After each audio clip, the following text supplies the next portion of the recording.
আমি বরদাকান্ত সিনহা, নারায়ণখামার অধিবাসী, পিতা রতন সিনহা। তো গত প্রায় প্রত্যেক বছরেই আমি এই কৃষি দপ্তরের তত্ত্বাবধানে আমি কালি খাসাটা লাগাই। এবারও 5-6খানি আমি কালি খাসা লাগাইছি এবং এটা বেশ মোটামুটি আমি সহযোগিতা পেয়েছি।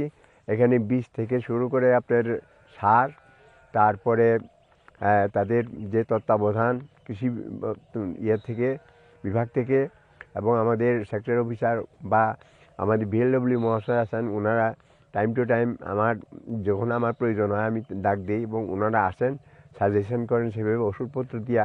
তো মোটামুটি আমি যে ফসলটা হয়েছে আমি সন্তুষ্ট এবং আমি আশা করি আগামী দিনেও আমি কৃষি দপ্তরের সহানুভূতি আনুকূল্য আমি লাভ করব, এটা আশা করি এবং চেষ্টা করব যাতে ফসলটা আরও উন্নত কীভাবে পরামর্শ করে কৃষি দপ্তরের সাথে আরও কিছুভাবে আরও উৎপাদনটা বাড়ানো যায়, বা অন্যান্য আমাদের যে গ্রামবাসী যে কৃষকরা আছেন ওনাদেরকেও আমি পরামর্শ দেব যাতে অন্তত এই কালি খাসাটা এটা যাতে কীভাবে আরও ব্যাপকভাবে করা যায়, এটাও আমি উদ্যোগ নেব।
নমস্কার।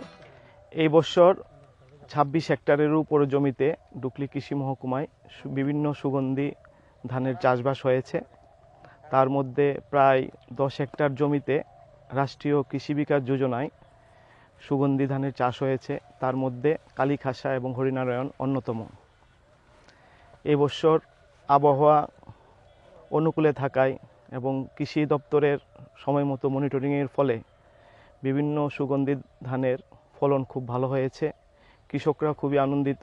আমরা কৃষি দপ্তর থেকে কৃষকদের সুগন্ধি ধানের বীজ, অর্গানিক সার এবং সময় মতো আমরা তাদেরকে বিভিন্ন পরামর্শ দেওয়াতে কৃষকরা খুবই খুশি এবং স্থানীয় বাজারে এই চালের খুবই চাহিদা এবং ভালো দাম তারা পাবে বলে কৃষকরা সকলেই আনন্দিত এবং কৃষি দপ্তরকে ধন্যবাদ জানিয়েছে। নমস্কার।